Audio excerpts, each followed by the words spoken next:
Hey guys, welcome to another episode of Behind the Seams podcast. I'm Nunzio Signore and I'm flying solo today. Usually, when I do these solo podcasts, I sit down and I try to think of some topics that I get asked on a daily basis in my facility from either athletes themselves or their parents. And with the summer coming up and people talking about, should I play baseball? Should I not play baseball? Should I work on my strength and athleticism? Should I try to do both? Should I do a hybrid program? Can I train remotely? The question, should I say, should guys play summer ball or not? It comes up quite often. And, it's a loaded question, and no matter how you cut it, people are going to disagree with you. So I'm just going to give you my take on it.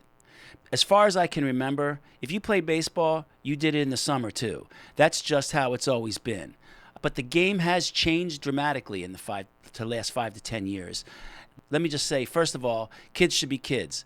At the ages of 10 to 14 or 15, we shouldn't even be talking about this. They should absolutely play baseball. They'll never get that time back. And I think it does more harm than good to not allow them to do so. However, for those juniors and seniors in high school that still don't have a commitment to college and are still looking for a school, then summer ball should obviously be in the plans for those guys as well. It is a little different, however, for college guys based on the ups and downs and the hills and the valleys of their season. So first I'm going to talk about high school guys. And in order to do so, we have to look at some facts. Number one, arm injury rates are sky high at all levels, and especially with young athletes. I'm talking about young athletes under 16 years of age. I've never seen so many Tommy John rehabs coming into my place and kids getting PRP injections and everybody coming in and telling me that the doctor told them they have little league shoulder. It's an overuse issue. Generally, those kids they're maturing earlier. They're throwing harder than most of the kids their age, and they're getting overused because guys want to win. I remember Eric Cressy told me one time, early to ripe, early to rot, and I couldn't agree with that more. Average fastball velocities are at an all-time high as well. I've got kids coming in here throwing at 16 years of age what I used to see 22-year-old guys throwing at. It's absolutely insane. We know more about strength training. We know more about power development. We're more conscientious about our arm care in gym. It's producing stronger athletes that are creating more torque on their arm and their elbow. The pitch arsenal has changed. Pitchers don't just throw fastballs and curveballs anymore. So with the implementations of other pitches and pitch design work, it's more stress on the arm. Guys are specializing in just playing baseball now. They're moving in one way only. Before, we used to go out. We used to climb trees. We used to ride bikes. We used to play soccer, and then we would play baseball. We would play football and baseball, and we changed our movement patterns. Kids are starting to just become one-sport athletes, and I feel it's creating poor movers and overuse injuries as well. So the reason I'm saying this is because while I do think that kids should play baseball, I think with even young kids, some sort of 2 times a week getting in the gym, if for anything, we just keep their movement patterns and their movement strategies intact, and we can work on some good arm care, and we can teach them some autonomy about how to take care of themselves. That goes a long way in creating long-term athletic development and healthy kids later on. So yes, young kids should play ball. I also do think they should get into the gym. Creating these good movers at an early age is huge. Also, their timeline works perfectly. I mean, if you look at the high school season, and it's not much different than a professional baseball player's season. High school baseball runs from March to August, with the warm weather guys starting in January maybe. And that's not much different than pro ball, with a little bit more of an extension in the fall.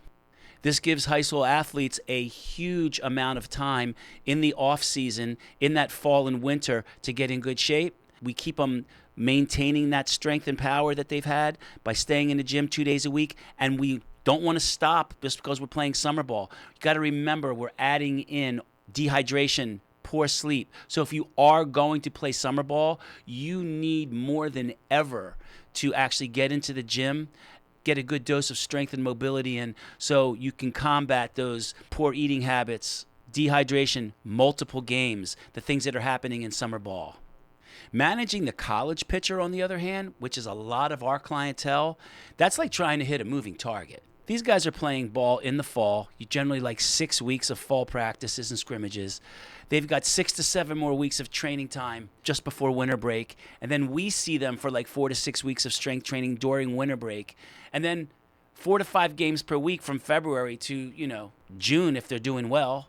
So for a high school senior getting ready to go play college ball for the first time in the fall, he's going to have to adjust to an increased throwing workload. And not only that, life on campus, which he's not used to. So getting these guys in their senior year of high school to get into a gym and get as strong and athletic as possible, while we actually give them a throwing program as well to ramp up their throwing volume so they can tolerate a little bit more volume, they can hit the ground running in September. That's really, really what we want to focus on in the summertime with our senior high school guys.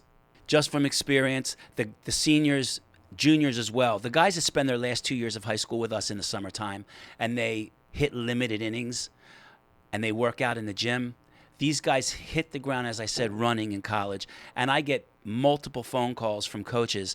Wow, your guy is great in the weight room. Wow, he came in such great shape.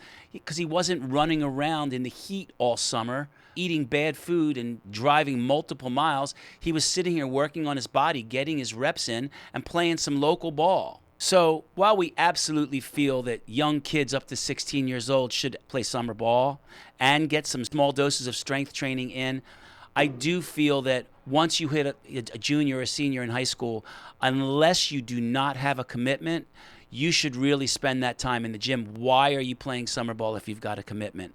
Why are you not working on giving that coach the best possible product, which is yourself, that you can in September, and also preparing yourself for that higher throwing load? Those summers between your sophomore and your junior year, they're different. And there's some considerations we have to think about in regards to should you get on a team in the summer as a sophomore or a junior in college, and should you play summer ball. And those considerations are, one of them is how much did you throw in the spring during the college season?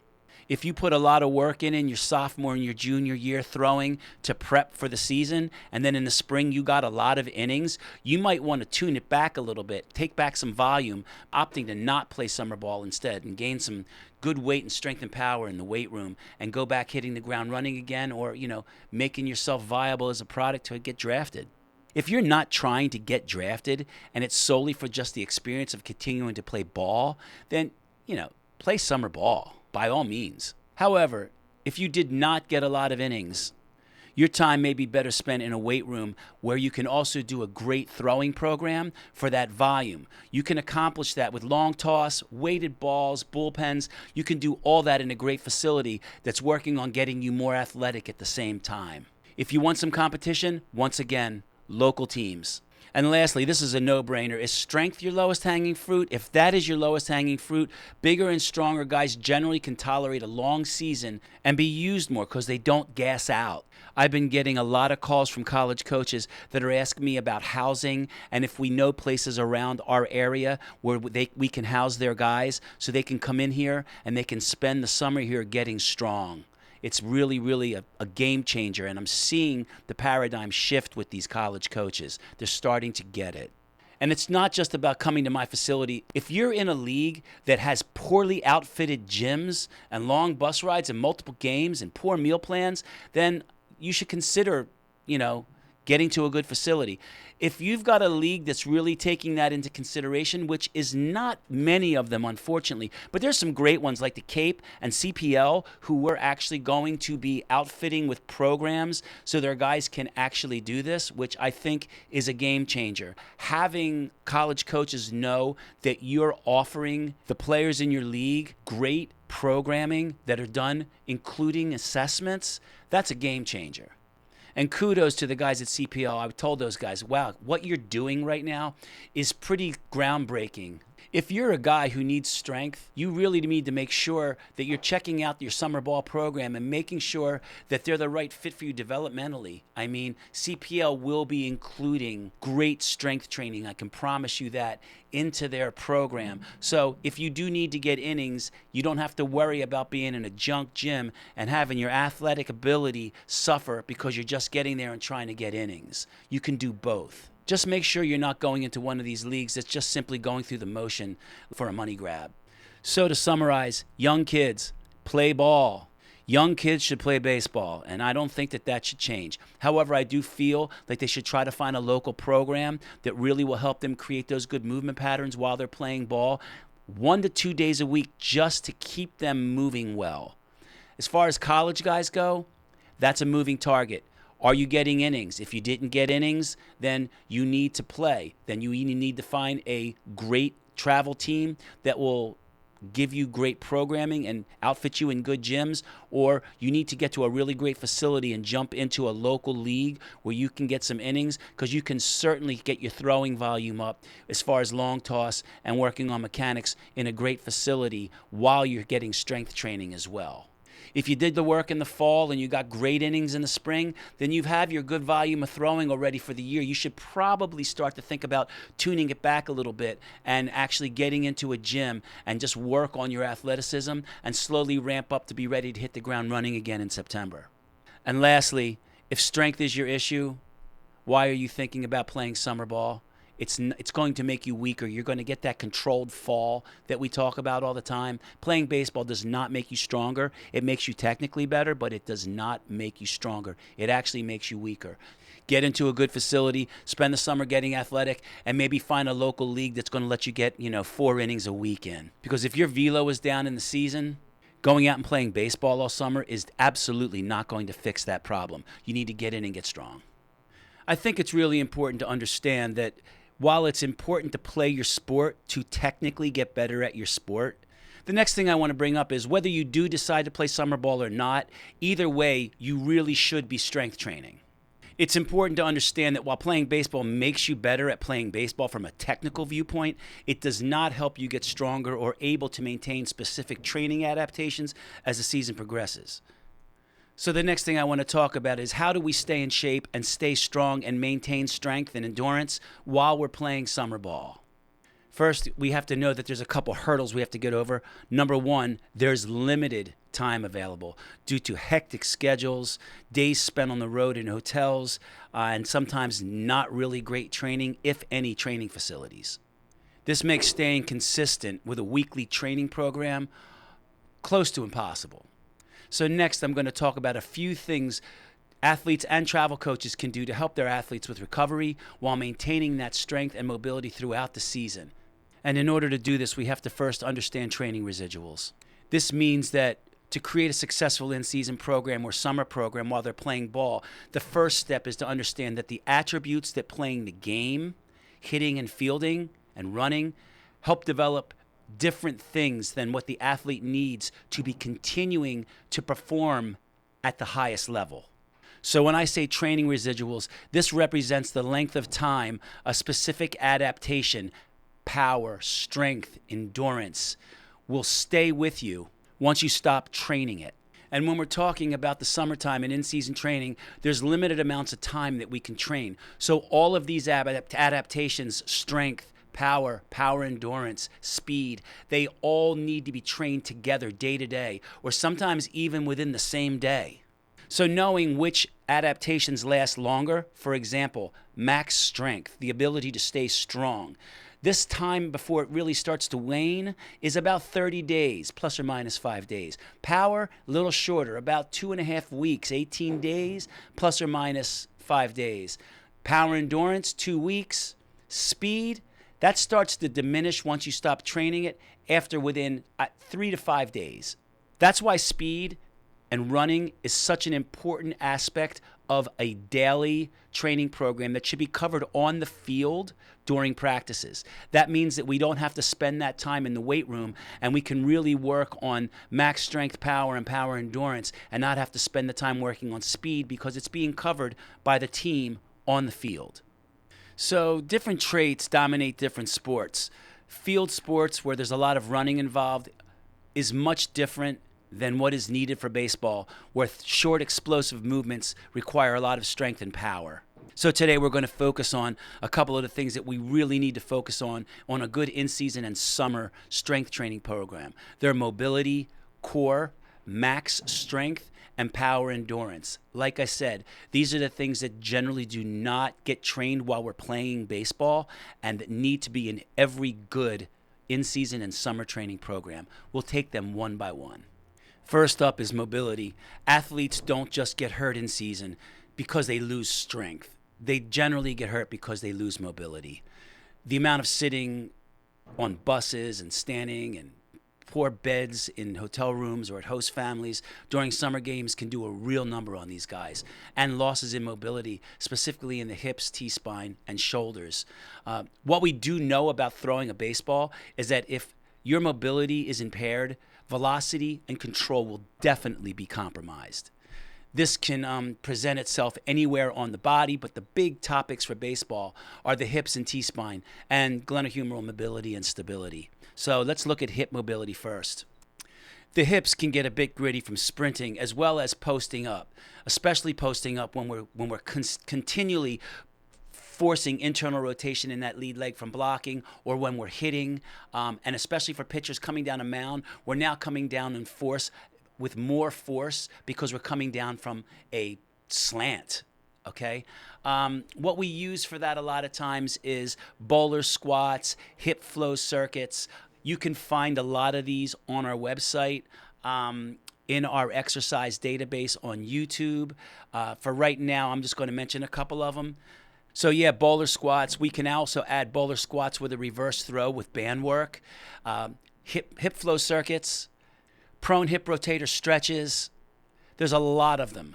But the key thing is that a lot of guys will work on hip mobility for 6 to 8 months and it won't get any better. Some guys are just not built that way to ever get adequate hip mobility. And at that point, you have to kind of look at mechanics and start adjusting that back leg to make sure that if this guy is one of those guys whose IR is just about as good as it's going to get and you're still looking at like 30 degrees, you might want to start investigating moving internally or externally in the back leg to accommodate for that lack or excess mobility that he has in his hip. Other than that, those are great drills that we use, bowler squat with reverse throw, or a hip flow circuit that we use in our in-season and our summer programming to work on guys to get some more movement and range of motion in that hip.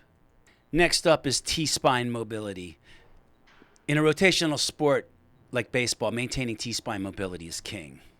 A lack in T-spine rotation can rear its ugly head. We can see it in things like a poor scap load, over-counter rotating with the upper body to compensate, poor max external rotation at foot plant, finishing early at release.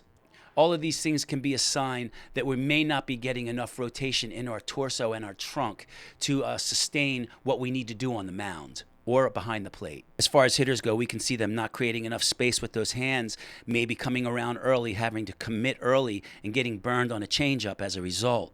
The good thing about this, different than the hips, is that we see T-spine mobility come back really quickly, and we see guys get 10, 20 degrees of T-spine rotation really quickly. I mean, in the matter of weeks, through uses of exercises like a quadruped T-spine mob or an A-frame stretch. Even if you have a Proteus available, even rotational work on the Proteus can be a game changer for these guys. Next up is glenohumeral mobility and stability. We need to have a really good, stable scap that we can rotate the glenohumeral joint and the humerus in. And if we don't have that good ball and socket congruency, bad things can happen. Impingements, we can have torn labrums, we can have excess stress on the elbow. And while I know band work is convenient, and we do band work, and I do suggest band work during these workouts, I believe that, it's also, many people believe that ball players, band work is like the end all being all. I believe that many ball players overdo band work, especially at the field. There's an amazing amount of eccentric stress that's placed on the arm during throwing already. So adding more band work to your summer arm care, you can put your player's arm in the third inning before he's even thrown a pitch. As a result, we generally limit our guys to 2 sets of 10 to 12 reps per workout. That's more than enough to get hot. Instead, we look more to things like hand switches, shoulder taps, things where we're trying to maintain stability without band work to be more beneficial for our guys, and also, quite honestly, easy to do anywhere you are. You could do these drills in a hotel room. So that's some of the stuff on the mobility front that we would work on. Let's move on to core. You can't have a conversation about being athletic without talking first about the core. Everyone's always telling me that, power comes from the ground up. It's generated from the ground up. I believe that it's generated proximal to distal. So I think we generate our power in our core. Some people call it a hara. And I think we're using our core and we're driving force into the ground. And then our concentric movement back up is our plyometric ability to take that force that we put from the core into the ground and then start to move it up with the lower half. The core has also been a positive impact on breathing and endurance. It helps transfer that force from the lower body to the upper body while reducing the risk of injuries from overuse, such as low back pain and even shoulder problems. If we can't stabilize our body, we're going to find the path of least resistance and we're going to take it somewhere else. So the center of our body needs to be stable. If the center of our body is not stable, we're kind of shooting a cannon from a canoe. I call it like long tossing off a raft. We need to have a stable center so we can send it and then back up as we're using it. We once again need to maintain that stable core, and we need to keep it nice and tight so the transfer of energy happens faster instead of having a lot of laxity there and having a lot of slack in our core and our sling to not help us transfer that force quicker. So a strong core, not to beat a dead horse, but there's a reason why everybody talks about the core all the time. Some of the big players for us training-wise are dead bugs and reverse alligator walks. Reverse alligator walks can be done with moving sliders on a piece of turf. You can do them anywhere. You could do them in a hotel room. And once again, it not only works the anterior core, but if you look at the video of an alligator walk, you are pushing back with your arms and you're maintaining good ball and socket congruency while you're in a upright plank position. This will really help shoulder stability at the same time. It's kind of a big bang for the buck exercise that we use. And here's the big one, strength and power training. And with this, more is not always better. Balancing your strength and your mobility training volume with practices and games is crucial. Rarely will one of our in-season strength training program sessions last more than 35 to 45 minutes. I'll break it down later for you, but it's roughly 10 to 14 sets worth of work, strength work, and you add an upfront warm-up and a post cool down, and you're at about 50 to 55 minutes total, no longer. If you're spending more time in the gym than this in season or in the summer, you're adding too much volume or you're goofing around. As far as how much strength and how much power, in-season and summer programs, we generally break up max strength and power in the same workout because we're not doing much of either, so they won't conflict with hormonal release. And some guys may need more power training than strength training, and some guys might need more max strength training than power. That's a whole nother discussion, though, for another podcast. What we can talk about, though, is the load. We do not need to have high volume and high intensity. We can get away with 70 to 80% 1RMs for 3 to 5 reps maximum to just maintain that strength. And some guys will even get stronger if they're eating correctly and getting good sleep and hydrating. For this, we use, the big ones: bench press, deadlift, split squats, unilateral loading on the lower half. Once again, another podcast. We don't bilateral load our guys. And bench press for the upper body, face pulls, things that can be done. Most gyms you're going to be at, even the lower quality ones, will have some kind of a cable machine you can use. So we work on strength because we don't get that playing baseball. We work on power because we don't get that playing baseball. And then we have to work on power endurance so that gets better as we play baseball. We know that we're really powerful, especially on the mound. Every 30 seconds, we need to reproduce that power for a good 5 to 10 minutes for an inning. So we should train that way. Plyometric exercises such as split squat jumps, 45-degree bound and stick, hide-ins. These all will work on the athlete's plyometric ability, his ability to use his stretch shortening cycle, his stability, as well as his ability to perform them over and over again with short breaks. And please, now that we're talking about endurance, one final thing: no long distance running. If we want to work on some sort of aerobic or conditioning base, we can do that by doing circuits over and over again, short bursts that keep us in a lower heart rate without so much impact on the joints. Long distance running for pitchers, using a repetitive motion like this for an extended period of time, pitchers will lose mobility in their hips. Short sprint work with long breaks to keep the heart rate in a 50 to 60% of its maximum is going to really do wonders for a guy's recovery ability between innings, between pitches, and in between games. So, to summarize, young kids, play baseball. Just make sure you're getting a small amount of weight training work in the weight room to create good movement patterns and maintain better movement patterns for long-term athletic development. High school kids, if you don't have a commitment yet, play summer ball. But once again, like the young guys, get into the gym 2 days a week, try to create those movement patterns and keep those movement patterns and continue to get strong. It will only help get you recruited. High school guys that are already have a commitment, get in the gym. There's no need to actually play summer ball anymore. Get a local league, maybe get 3 to 4 innings in a week just to work your stuff, and get in a good gym, a good private sector facility that will work on throwing with you, and you increase your throwing volume to get ready for college, as well as getting your body athletic. College guys, if you've thrown a lot of innings, you can maintain your yearly volume by taking a break and working on maintaining your throwing while you get your body stronger and you get more explosive, and try and work on getting that velo up and maybe do some pitch design work while you're getting strong in the weight room during the summer. If you didn't get a lot of innings, there may be a reason for that. If you're a freshman, chances are it's because you're not strong enough and explosive enough. Get in the gym, find a local place.